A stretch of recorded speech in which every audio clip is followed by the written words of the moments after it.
God, I'm early today. You are early today.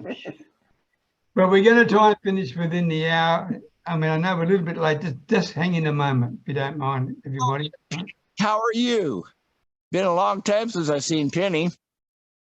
I've been in hiding at hospitals. Oh. Sorry to hear that. Are you looking fantastic? Are you better? Now. I'm not better. I'm going for another surgery, but you know. Oh, life is good. Oh. Life is good. It's what happens when you have kids. I was complaining about my issues for 33 years, and finally they discovered they believed me. Okay. Not life-threatening or anything. It just takes time and procedures. So. Yep. Good. Hello, Lisa. Hello, Andrew. Hello. Hello. Andrew, Oh, I've got a Penny. question. I've got a question for you, Andrew. I'm busting to know this. I interrupted you. Sorry, Lisa. But Andrew, No, that's okay. when you send me audio messages on Facebook, you can send more than 60-second. How do you do that? I am jealous. How do you do a more than 60-second audio clip? You're asking the wrong person. You have to ask the app itself. It just lets me. If you've updated your last version, it goes up to 4 minutes. There you go. Thanks, Penny. Thanks, Penny. You mean I got to update my Facebook? You just have to make sure that your device is updated with the most current update. So I can do it on my phone because I've updated it, but I can't do it on my iPad yet because I haven't updated it. Well, I'm on my laptop. How do you update on your laptop? Yeah, it should be updated then. You must have the automatic updates run, like at night or something. I don't know. Anyway. But yeah, the latest update lets you go up to 4 minutes. Yeah, but do you really want to listen to 4 minutes? I don't. Depending who it is and depending what they have to say, right? If it was your grandchildren or your children, you might want to. It's different. Yes. If you're having a bad day and it's a friend, Peter reaches out and says, hey, just checking in with you. You might want to listen. Yeah, or in the case of Carol, hey, I'm very sorry, I'll make it up to you next week. Then she still might want to listen.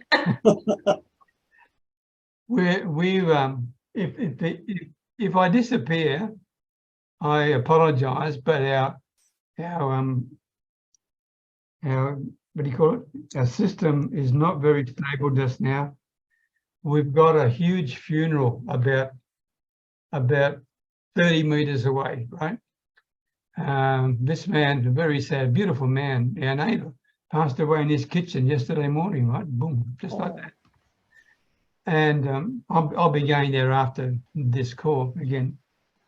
But because there's so much traffic there, I mean, traffic in our village means 20 cars, right? But because there's so much traffic there, they ran over the wires, unfortunately. So I'm having trouble staying online. So if I disappear, I disappear. Anyway, enough of that rubbish. If you disappear, we'll continue without you. Yeah, you will. God bless you. All righty. Well, I think we'll. Hello, Monica. Nice to see you. Hello, Jeffrey. Nice to see you as well. Well, I'm nearly seeing you. Hey, Monica. Good to see you. Hello, Monica. And I can see nothing there. Jeffrey disappeared. Hello. Hi, Patrick. Hi, everyone.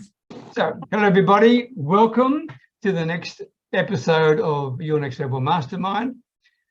This is episode number 108. And the topic for our discussion tonight is called, what do you want to do? What did you want to be when you grew up? What did you want to be when you grew up? And thank you to Joy Healy for that. I appreciate that, because it's a way of us discovering a bit more about ourselves. Sure, you might be thinking, that's got nothing to do with my business, but it's got everything to do with relationships, okay? And that's what it's all about. So I'm really looking forward to hearing, what did you really want to be when you grew up? And I'm happy to share what I thought too. But in the meantime, for those who are watching on the replay, please make sure you connect with each and every one of these people. Okay, they put their links there for you, not just to connect with, not just to check out their website, but to talk with you. Okay, this is an old-fashioned thing, right? Most people message these days. Why don't we talk to each other more? I think this is a pretty darn good idea. So please use the link they got there and make the effort to get in contact with them and talk with them. And the reason for that is because you don't know who they know. You don't know who they know, and they could be just the person you're looking for, or maybe they know just the person you're looking for. So please, for those people who are watching that, I can't recommend this more strongly, because these people here are lovely, they are dedicated, they know what they're on about, but more importantly, they're very approachable, okay? And they will welcome you with open arms in any conversation. So with that in mind, we're now going to ask each of them to do a little presentation about who they are and what they do and why it's important that they do it. So I'm going to start with, oh, Ashwin just joined us. Hello, Ashwin, if you can see me, I don't know where. Hi, Ashwin, nice to see you. Oh, you're on Zoom. Okay, good. All right, John, starting with you. John, tell me about you, what you're all about, and then we'll follow by Joy Healy. Good morning, good afternoon, good evening, everyone, depending on which part of the world you're in. I'm John D. Allen, Allen Small Business Coaching. I'm passionate about helping coaches get more conversions for the leads that they already have. You know, a lot of people, and when I went through this, I realized, holy crap, am I leaving that much money on the table? People don't realize the loss of revenue that they suffer by not converting more of the leads. Everybody talks about ROI, but very few people consider the loss of revenue from the leads they're not generating or not converting, rather. So like I say, I'm passionate about helping people convert more leads so it's not costing them any more to get to double or triple their business. Thanks, Peter. Thank you, John. Doubling or tripling your business sounds pretty good to me. Okay, excellent. Joy Healy, well, I'm really pleased to see you here because you got a meter checking coming to see you or something, rather not sure. So you may or may not be able to stay, but over to you now, followed by Monica. Hello, everybody. I'm Joy Healy from Norwich in the United Kingdom. I help people 50 and over without good income plans for a comfortable retirement, and they sometimes want to supplement their income with an online business, full-time or part-time. An email contact from a purchaser of a book I wrote in 2019 reminded me of my initial interest in blogging. Many of the opinions in the book have changed since then, so I'm not recommending the book, but I've come up with a much lower stress way than how I started my own blog. You can find my revised method on my link, which will be in the chat. Thanks, Peter. Thank you very much, Joy. Monica Periardi, followed by Jeff Veal, if you're there, Jeff. But Monica first. Of course, Monica, it's first. Hi, Fred. Hi. Hello, everyone. My name is Monica Periade, and I help people feel better about themselves. Get out of negative self-talk, toxic behaviors, toxic workspaces and relationships. Build a life they can enjoy by identifying blockage, stagnation, and so on.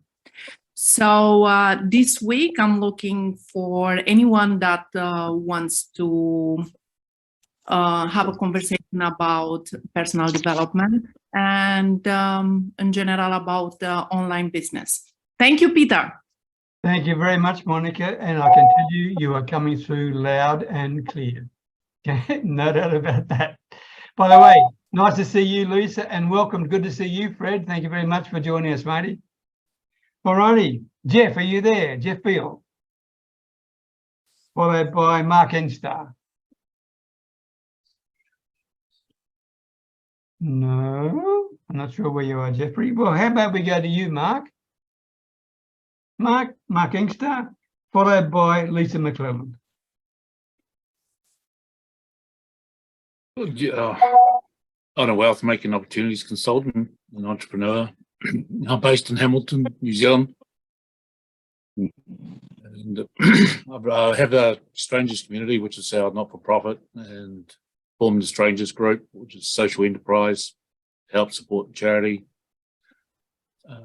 create companies that I wanted to create, and to help others to be able to do what they want to do by providing them the platforms and all that. And they should be able to have more success getting their business off the ground. Probably more than I have to start with. So yeah, that's what I'm working at. Okay. Yeah, I'm getting the teams together to help them build their business where they don't have to get into bed with a lot of the wrong people to start with. Yeah, you better be careful doing that. That's right. That's for sure. All right. Thank you, Mark. Lisa McClelland, followed by Carol Davies. Hey everyone, I am Lisa from a small town close to Ottawa, Ontario, Canada. I am a recovering people pleaser, a nurse psychotherapist, massage therapist, fitness champ, and previous fitness model. I help people pleasers get control back of their body, emotions, and boundaries by learning how to not only confidently say no to unimportant parts of life, but to feel good enough to start saying yes to themselves, and to finally feel good enough to take me time guilt-free.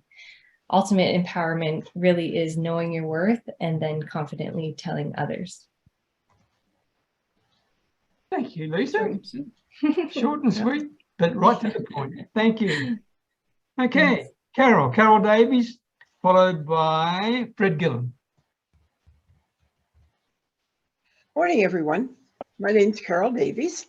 I'm a mindset strategist coach at Passion Motivator Coaching, and I'm passionate about helping stressed and overwhelmed midlife women entrepreneurs who'd like to have a personalized, easy way to get out of their overwhelm and design the life of their dreams.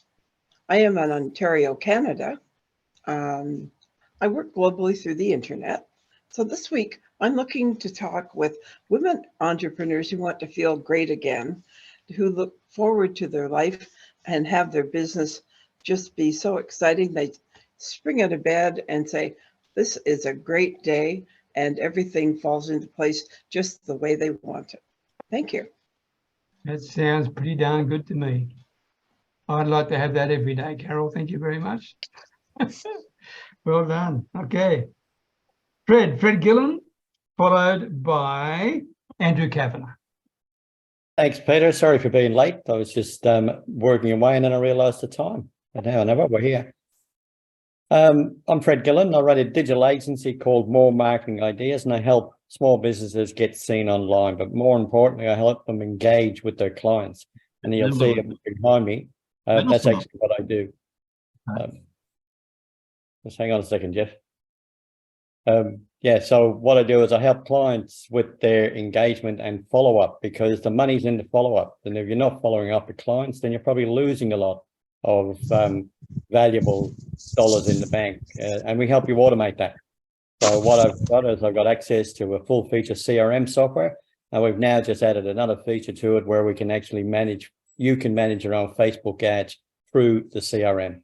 So if anybody's interested or they're doing Facebook ads at the moment and they'd like to have a chat, how we can make that a lot easier for you, and I'm available. And it's Fred Gillen from More Marketing Ideas. Thank you very much, Fred. More Marketing Ideas. Andrew Kavanagh, followed by Lisa Jackson. Good morning, good afternoon, good evening, everybody, depending on where you are in the world.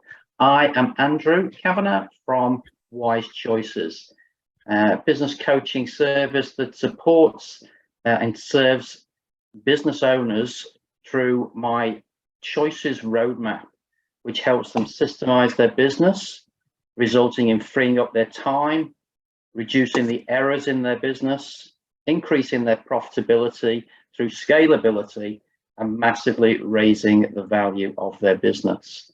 Empowering their employees is a major part of that program, and I am looking forward to speaking to any business owner who is feeling chained to their business right now, feeling trapped. It was not the objection of going into business in the first place. They went into business for the freedom that it brings and have perhaps found themselves a prisoner in their own business. I can help them to break those shackles and get their life back.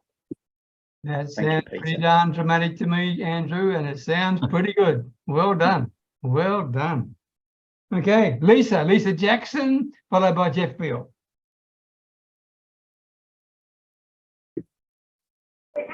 Hello, everyone. Good morning, good afternoon. I hope you can see me. Yeah. Can you hear me? Okay.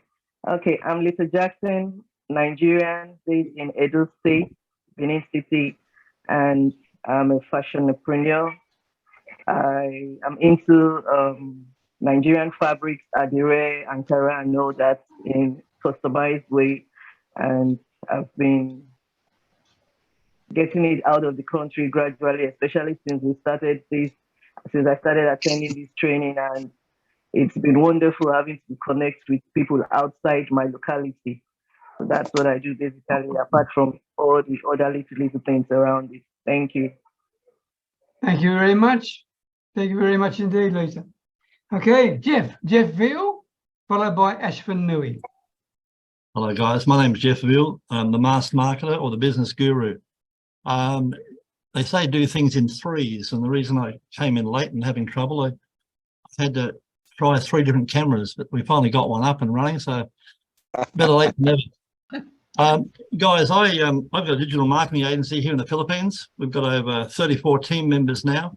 We're pretty much at full capacity, but we're always happy to try and help people. We've got I'll drop the link in later. We've got a very nice group with over $12,000 worth of free guides on how to run your business, and always happy to jump on a chat for half an hour or an hour and guide you with no agenda, just genuinely trying to help you. Thanks very much. Good on you, Jeffrey. Thank you very much indeed. Ashwin, are you there? Hello, everybody. Yes, I'm here. Hi, Peter. Hi, Jeff. How's everybody doing? Hope everybody doing good.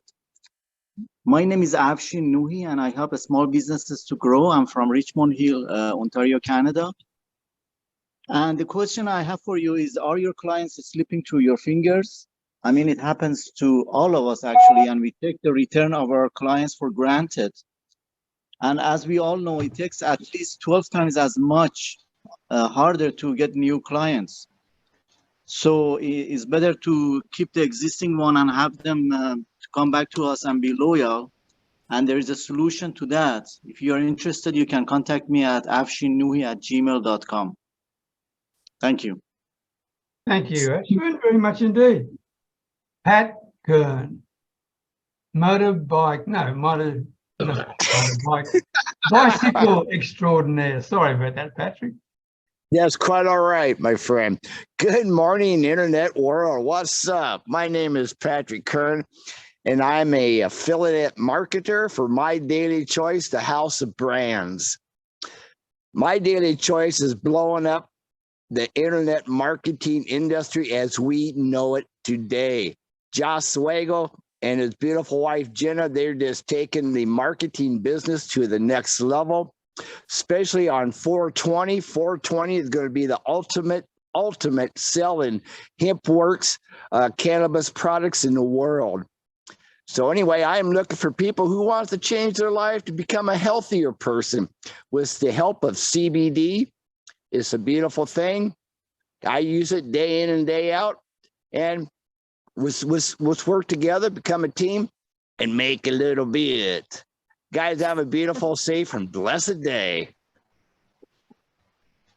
Thank you, Patrick. You always make me smile. Thank you very much. How'd you go with the custom bike, Pat? How'd you go with that draw?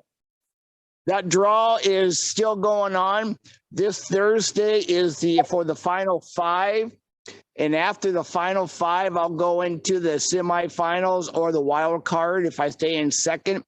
Then I go to the finals. And if I get to the finals, then they vote for the final person. And I'm still looking good, I put a link up there for y'all. Go in there and cast a free vote once a day. It's a beautiful thing. But most of all, guys, it helps the veterans and their spouses for the worthy cause of Hope Warrior, to have them transaction back into society, not here in the United States, but around the world, because we did our crap helping this country become free and the other countries as well, to keep their prosperity. Thank you. Thank you, Patrick. And we're all very proud of you, mate. And we wish you every success. I really hope you win this damn thing. Okay, I really do. Okay. Me too. Because then I want a video, you taking a video going all over the place. Good. All righty. I even drive to Canada with it if I can get there. No if, you will get there, right? Don't think. Yeah, we'll see what they say again. Well, let's make sure we all vote for him again, all right? Yeah, every day. Now, before we get to the topic, everybody, I've got some apologies. First of all, Yvonne Jones, who always is with us, she can't join us today because she's traveling. Pat Dreyer is going through a bit of a struggle, and in terms of some health issues, he's got to go with a dermatologist, so he unfortunately can't make it today. Bonnie Rose, she's on the way to San Diego right now. She said, I'll be here next week, and I'm sorry I can't be here this week, okay? But if you get a chance, reach out and congratulate her, because she just got a huge promotion. So that's why she's going to San Diego to get a hand shaken and goodness knows what. Tricia Gosh, who most of you haven't had the chance to meet yet, but I've had the pleasure of knowing her for many years. She is a Facebook extraordinaire, truly a beautiful woman, but fighting a lot of health problems at the moment. And we talk regularly, and she's hoping to try and get on next week. And if she can, listen carefully to what she has to say, because she really is a superb Facebook coach. Unbelievable. Okay.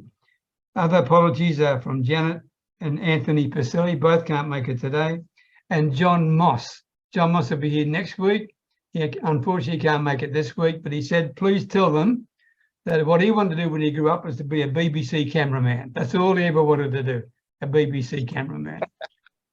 So without any further ado, let's see what you have to say about what did you want to be when you grew up, all right?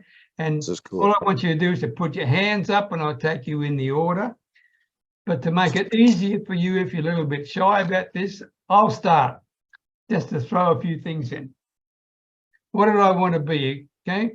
First thing, I wanted to be an animal trainer, okay? With a mob, they used to call themselves, and mate, Jeff, you might remember this, they're called Worth's Circus. Or Fred, do you remember the Worth Circus? Or was it before your time? No. Worth Circus, okay? I wanted to be an animal trainer with Worth Circus. The second thing I wanted to do is, I never became one. The second one I want to do is become a train driver. That's all I really want to do for years, become a train driver, right? The third thing is to play football for Australia. Well, I did that with a schoolboy. The one I really wanted and missed out the opportunity was to be a radio sports broadcaster. That's what I always wanted to do. I really, really wanted to do that. And I went close to getting there, so close, right? Anyway, and the last thing was, I never thought of being a school teacher, but that's what I ended up being. So there you go. All righty.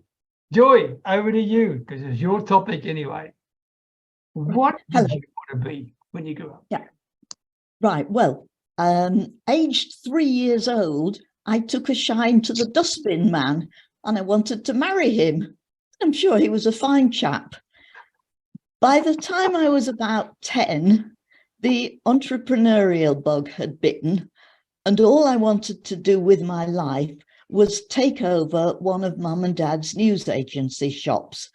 But my mum saw the writing on the wall with the advent of supermarkets, so she insisted I got a proper job first.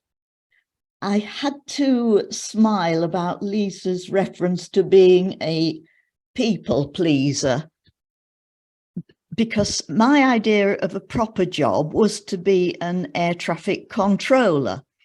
But the family decided I wouldn't cope with living alone in London. So my mum said I should be a computer programmer. And with all my other ambitions thwarted, I just did as I was told, like you did back then. And it turned out to be an inspired choice, as 50 years on, I still love programming. And that career was the springboard for my offline business that I'm still running to this day. So it all worked out well in the end. Good on you, Joy. Well done. Thank you. You very much for sharing. Carol, what about you? What did you really want to be when you grew up? Well, I always had this dream. I loved going places and traveling. So my very first dream was to be an air hostess. Back then, that was a really glamorous job. And I thought if I did that, I'd be able to see the world. Well, I went to an interview when I was about 18, and I was really so excited. I finally was going to get my dream, and they looked at me and say, "You got to lose 10 pounds." So that immediately fed into my lifelong thing of being overweight. So I thought, well, I can't do that. And the other thing that I really wanted to do was to be a nurse. I went to a briefing meeting about what happened, and then I found out that I didn't like the sight of blood. So there was two things off the table. I'd always dreamed, because I loved helping people and I loved traveling. So I thought that the first one, I'd be seeing everything. And the other, as a nurse, you really do help people. So what I finally ended up being was interested in languages. So I studied a lot of them, and I thought, I want to be a translator at the UN. And I always wanted to live in Switzerland. Well, years on, I finally did work for the UN, but I was working as a librarian, and I did get to travel in the job for various things. So I finally brought some of those things together. But I tell you, I still would have loved to have been an air hostess. To this day, I love airplanes. I love everything. And I thought I would have just been one of the greatest ones. Right on. Good on you. And Carol, I still want to be a radio sports broadcaster. I really do. I failed because they said the first trial is horse racing, and I didn't have a bloody clue about horse racing. I thought we were going to talk about football and cricket and all those sort of things. Oh no, horse racing. If that had been swimming or track and field, I mean, I was happy with all that. But when it came to horse racing, I failed dismally. So that was my chance, went down the chute. Thank you, Carol. Yeah, I have a question for Carol. Yes, Penny. When you wanted to be a travel person and they told you you had to lose 10 pounds, how come you went against that? Like, I guess, what was in your mind at that time where you wouldn't just say, oh, 10 pounds? Okay, here I go. Well, I had just come off a period of being quite sick, and I had lost 10 pounds, and I was the thinnest I'd ever been in my life. And it meant I would have had to lose, I don't know, at that point I weighed 117 pounds, which I thought wasn't bad. I would have had to go way, way down, and it just, the way the women in our family are, they're not real thin. And I thought, you know what? I had lost all this weight and I felt so wonderful. I still felt wonderful. And I thought, you know what? I got better things to do in my life than, dance to somebody's tune that way. So I said, sayonara. Good for you. Good for you. Sayonara. Okay. Thank you, Carol, very much. And thanks for asking, Pen. Fred, what about you, my man? Yeah, mine's a little bit different. I always enjoyed mathematics at school and the geometry as well. So I wanted to be a draftsman, right? Because I enjoyed using the stuff and drawing pictures. And even when I did electrical apprenticeship, I was always tasked with actually drawing the schematics of the layouts of any of the wiring, because I worked for the equivalent of the local electricity supply board, and we were doing cubicles with, you know, lots of internal wiring and whatever, and I always got the job of doing that. And even afterwards, like when I started my electrical business, I seemed to gravitate towards tool makers and other people, and even in that arena I was selling AutoCAD, which was a drawing package, you know, at the time. So it was like now, like it was probably one of the first computer-based drawing packages that was around for draftspeople. And I was heavily involved in selling that. So even though I never became a draftsman, I still always seemed to gravitate to something to do with drawings and using tools to enhance mechanical drawings or, you know, electrical drawings or something like that. So it was really interesting. And in a way, you're doing it from a digital perspective, aren't you, when you think about it? Yeah, because we still do flow charts and everything else. Yeah, right? So it's there. Good on you, Fred. Well done. Andrew Kavanagh, what did you want to be when you're going to grow up? Okay, well, I probably struggled more with this question this week than any of the questions before.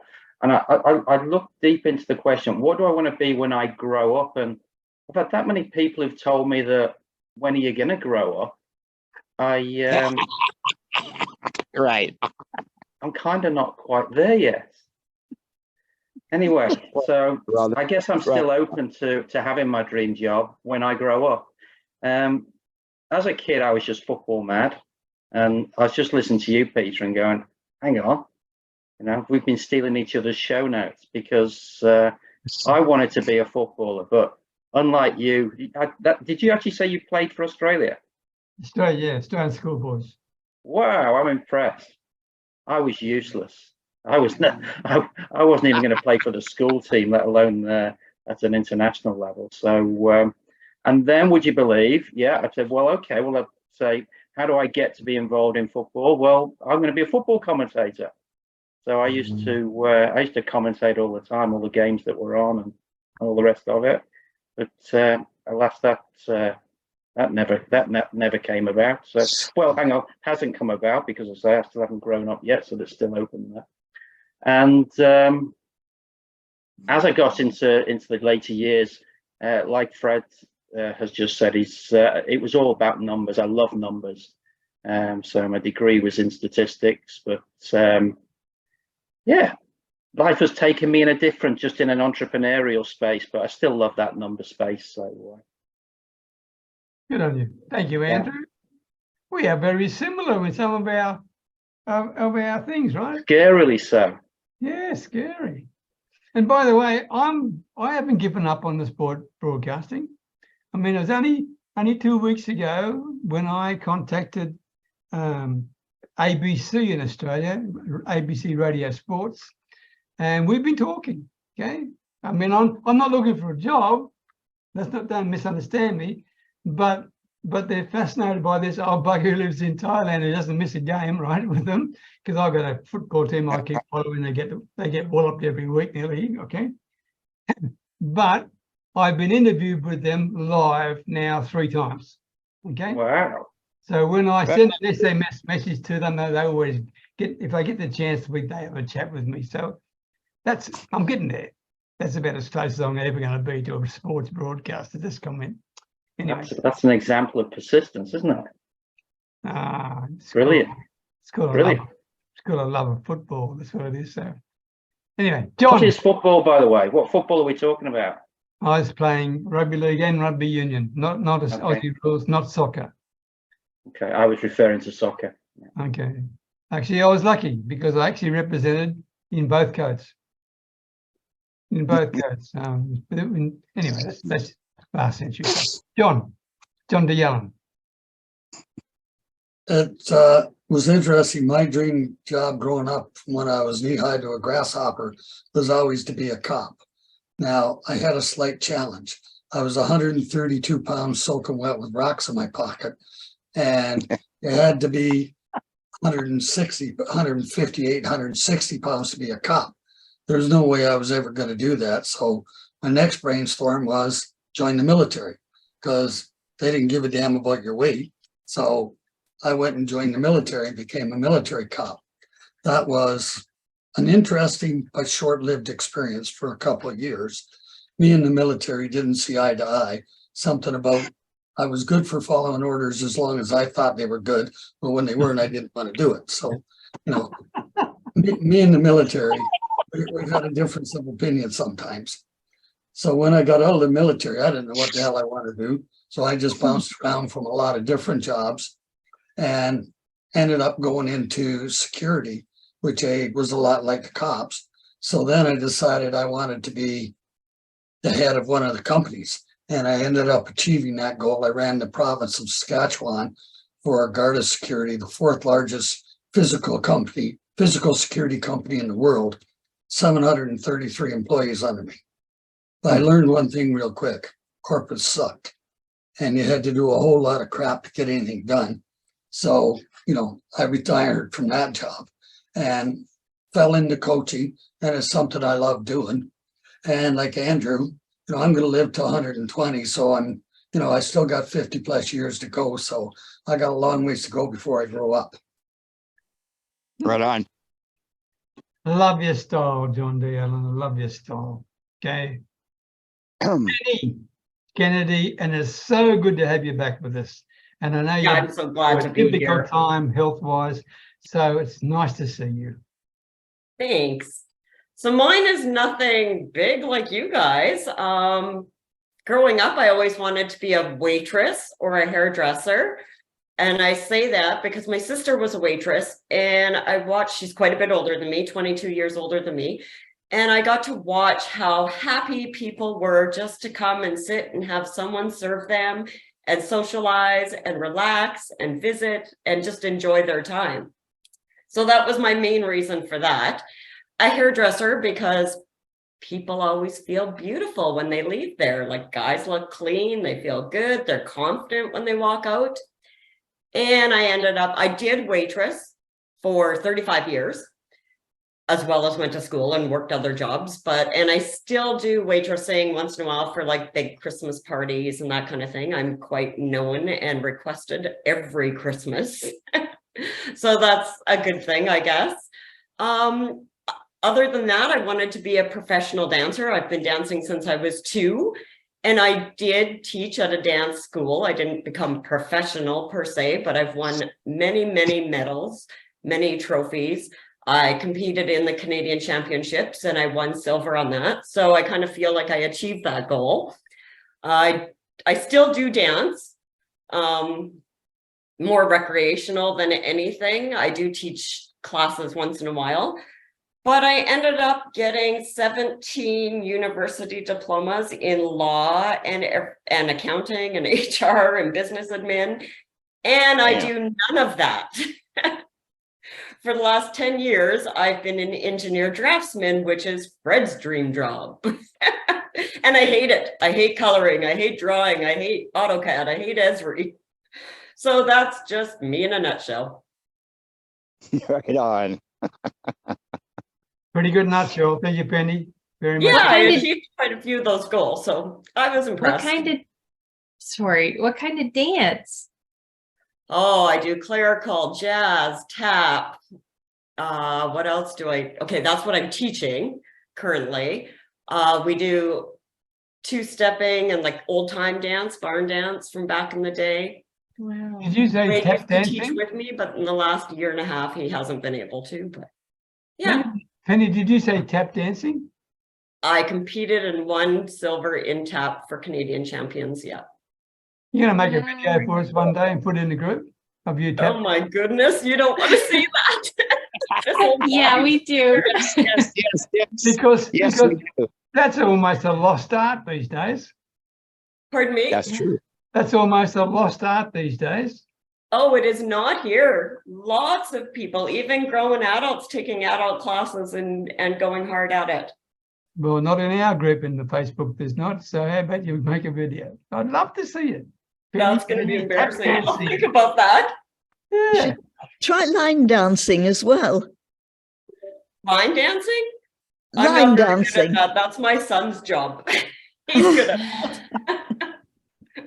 or breakdancing and hip hop. I cannot No, seem to. line dancing. Yeah, it's No. not my thing. No, same with hip hop. I think from keeping my body straight and stiff all those years, I can't seem to do the. It looks ridiculous. It looks like I'm having a seizure. Thanks, Ben. Thank you very much. Okay, Lisa, what about you? What did you want to be when you grew up? Well, it's quite interesting how Penny and I just kind of went back to back because I have a little bit to add about that. But originally, when I was a little kid, I loved the restaurant Wendy's. I'm sure everyone knows Wendy's, right? I love their hamburgers and I love their fries more than anything. I don't know why, but then my dad was like, well, maybe you should just be a fry girl. So that was sort of my little kid dream, which I never worked at Wendy's because I realized as I grew up to actually get a job that this seems like a terrible place to work. Might as well just eat the food. So then there was that, and then kind of grew into my people pleasing just after that. And so I wanted to do what everyone else in my class wanted to do, which for whatever reason, the coolest thing was to become a marine biologist. Wasn't really interested, but I thought I better be cool and like what everyone else likes. But I mean, dolphins are pretty cool too. So it'd be neat to deal with some aquatic mammals. But then after that, I really wanted to be a backup dancer. I wanted to be the hip hop backup dancer in all the videos and be the cool chick doing all the like cool things and everything. But I kind of had rhythm, but I couldn't quite get the coordination going. So I never actually did that until fast forward to about 3 months ago. My friend has a hip hop class. So when I'm in London, she lets me come into her class and do some hip hop dancing. And I literally am the person going, okay, could you try that again? Because this part isn't working with this part for me. So, I mean, all the dreams were there, but in reality, it's just, just a fun little thing that I've wanted. But I actually find I like ballet more than anything. And I think it's because I like the posture and kind of like you, Penny, like you're kind of more upright and you don't have to do these things. You kind of just float through. So that's something that I'm doing now just through YouTube. So there you go. I didn't really live up to any of my dreams that I wanted. Did you say you're doing ballet now? Yeah, just in my own home through YouTube. How-tos. Yeah. Another video clip, Lisa. We're going to have some interesting videos now. Very soon. I could try. It's only been a couple months, but I could do something, post it. Yeah. I will if you will, Penny. Do a play at least. You can do it right after Penny does her tap dancing. That's right. No pressure, right? Yeah, exactly. Okay, thanks, Lisa. Thank you. All right. Monica, what did you want to be when you grew up? The list is long.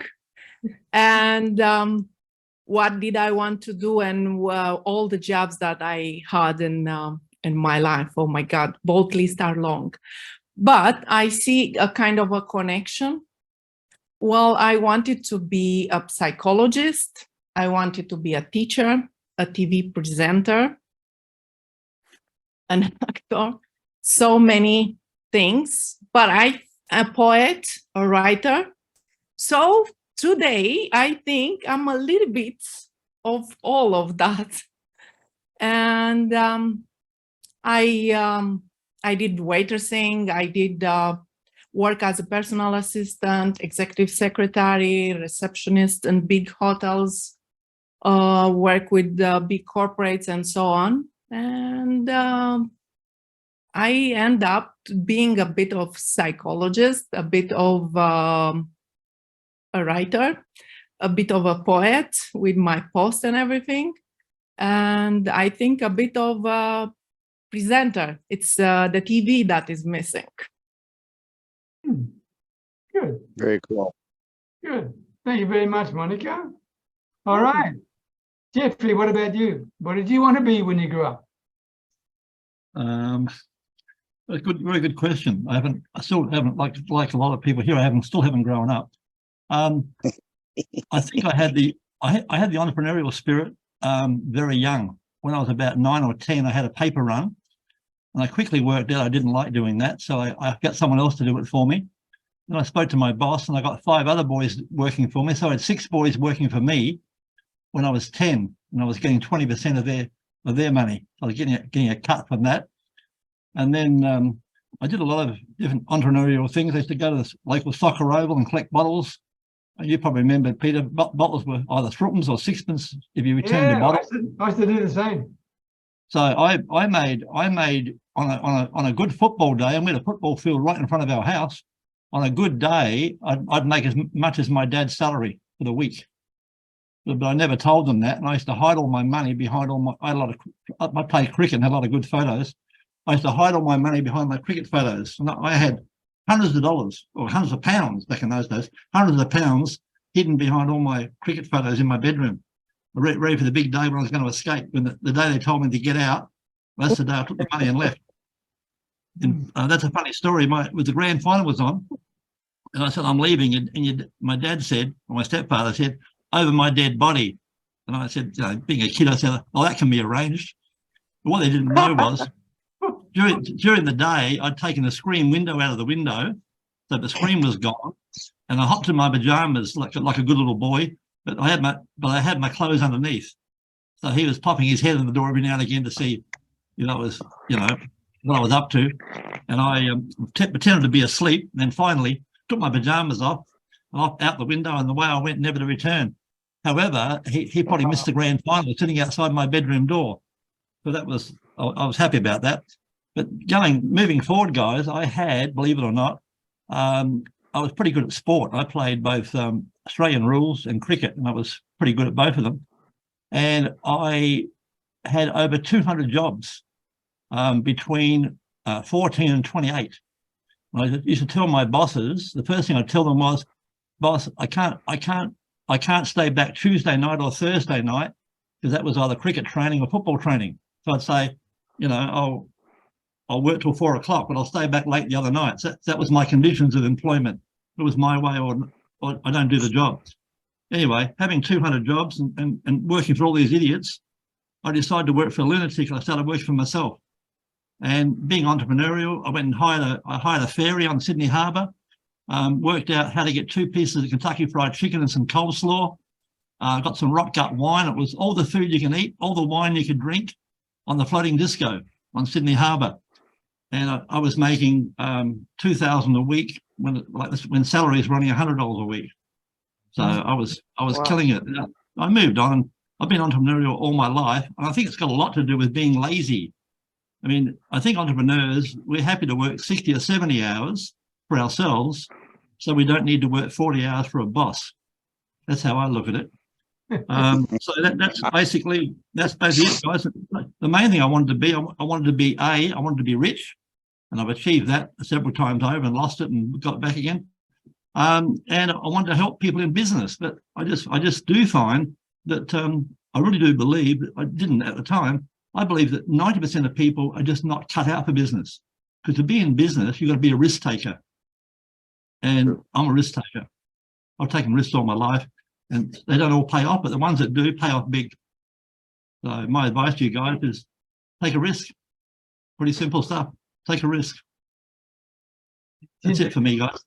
Thanks, Jeffrey. See, you're talking about football.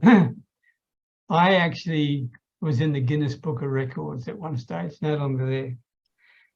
Not for anything that I'm very proud of, by the way. I was playing, this was not schoolboys, this was men's football for a provincial side in Australia. And we were playing, this is called rugby union, for those who know. And we were playing against one of the best in the world, which was New Zealand. They call the All Blacks, right? And we ran onto the field in a little town called Corindi, which is not far from where I was born in Tamworth, okay? The long and the short was this. The All Blacks score was 123 and our score was 0. 123 to 0. Did not score a single point. At that stage, it was the highest scoring, they call it first class football. It wasn't. We were just a provincial team, right? But because we were playing international team, it counted. So the Guinness Book of Records counted. And it was in there for 3 years as the worst hiding a team ever got in their lives. So not very proud of that. All right, Patrick. You know, listen to everybody here is fantastic what they wanted to do when they grow up. I agree with Andrew. I haven't really grown up yet. I'm still a friggin' kid. But I did have, like Jeff, I had a lot of different jobs. I sold, when I was a young lad, I sold cattails through the neighborhood, but that didn't go very well because after a while they pop open and they get all over their house. So that went down the tube very fast. Then, you know, there are so many I can list, but I can't. It'd take too long. But then I sat down one day. I read a book. I read was called Little Toot. I can do it. I can do it. I can do it. Little Toot was. And I went, that would be funny. That would be a great job to work on, a tugboat. And after 43 years, I'm retired off of tugs, and I totally enjoyed that one particular job. I never was corporate. I never paid attention to a lot of people. This one captain walked up to me, he said, Pat, I went, yeah, Captain, he said, why don't you grow up? I went, why? He went, okay, he walked away. So yeah, I got my dream job. Yeah, I was a waiter at Portland International Airport at one time. That was a fantastic job. I enjoyed that until I spilled a whole friggin' tray of dishes on the floor, staring at somebody. But what the heck? That's what, yeah, I became what I wanted to be, a tugboat captain, and I enjoyed it. Good on you. Good on you. Well done. Lisa, what about you? What did you want to be when you grew up? Me? Mm-hmm. Okay. When I was in secondary,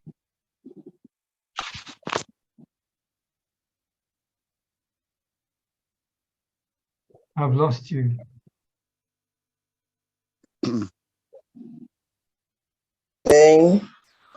Frozen. After that, hello, can you hear me?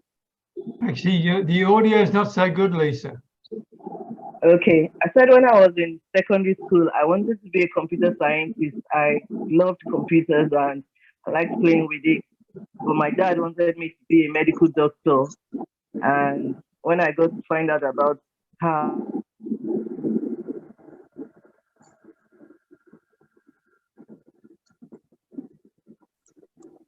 You've got me hanging on in anticipation here. hello, I also had some childhood experience that made me be in the hospital for long periods, 3 months, 1 month. And with all the experience there, being a doctor wasn't something I looked forward to doing. So along the line, I got into the business line after working in various organizations. And I think I found what I really wanted. I love doing business. I love working for myself. I love the opportunity to be able to travel, to be able to network, to be able to meet strangers and relate with them as if they're family. And I think this is where I am. I'm still growing up and I hope to be a great entrepreneurial person. Thank you. Excellent, Lisa. Excellent. Ashwin, are you there? Ashwin Nui. Hello, hi, I'm here. I'm driving. I'm going to try my best. Can you hear me? Yes. So what did you want to be when you grew up? Well, actually, just to alluding to what the other people mentioned that they haven't grown up. I haven't grown up yet, and I don't think I'll ever grow up. Also, I wanted to be a pilot, but like again, we had to listen to your mom and dad. They want you to become an engineer or a doctor, which I didn't. And yeah, that's my first thing. Wanted to be a pilot, really. Right. Anything else? Anything else? No, thank you very much. That's it. Okay. Thank you, Ashwin. Thank you. Stephen B. Henry, nice to see you. What did you want to be when you grew up? You know, it's very interesting. I have been a student of synchronicity all my life. Nothing to do with what I wanted to be when I grew up, but just to share this interesting thing. I've studied synchronicity. I've had theories about it and got involved with it, quite a bit. Coincidence, for those who don't know what synchronicity is, the coming together of things that, seem to be strangely balanced.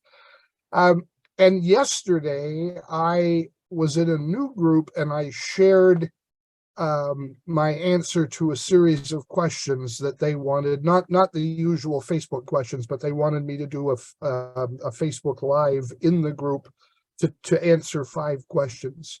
And I did so, and one of the 5 questions was, what did you want to be when you grew up? I mean, talk about coincidence. I had not had your link yet, Peter, to come to this meeting. And I did answer that part of it with this, and I'll read from what I wrote to do my live. It took me nearly 60 years to figure out what I wanted to be when I grew up. For the last dozen years or so, I have been doing exactly what I want to do for the rest of it.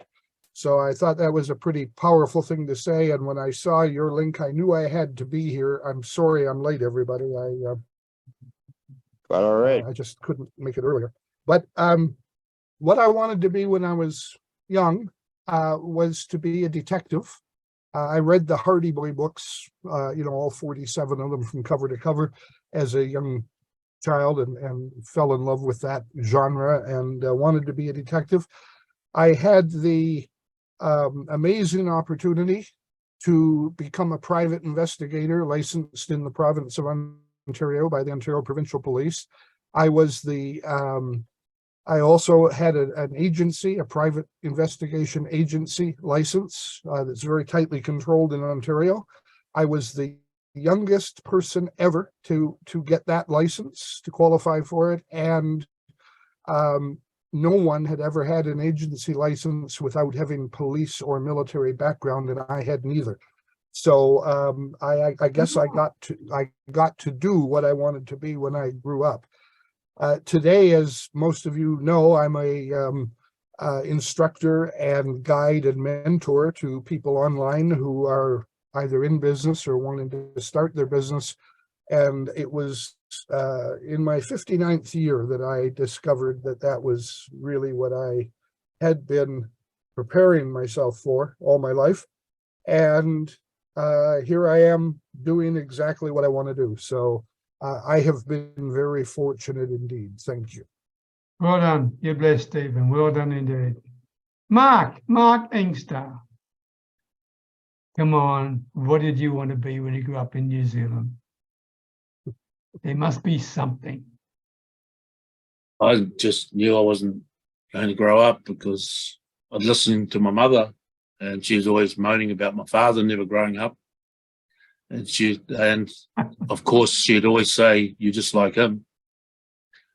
And so I never thought about that. And I just knew I was going to party hard like my father and become an entrepreneur. Yeah, so I've done that for a lot of years, and now I'm sort of just trying to help people be the entrepreneur that I want to be. So yeah, I've never really had big thought when I was younger. Like just I do my own thing. So, thanks, Peter. I thought you were going to mess me up.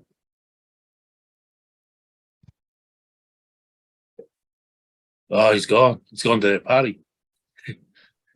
Yogesh, what about you? Hi, everyone. Am I audible? Yep.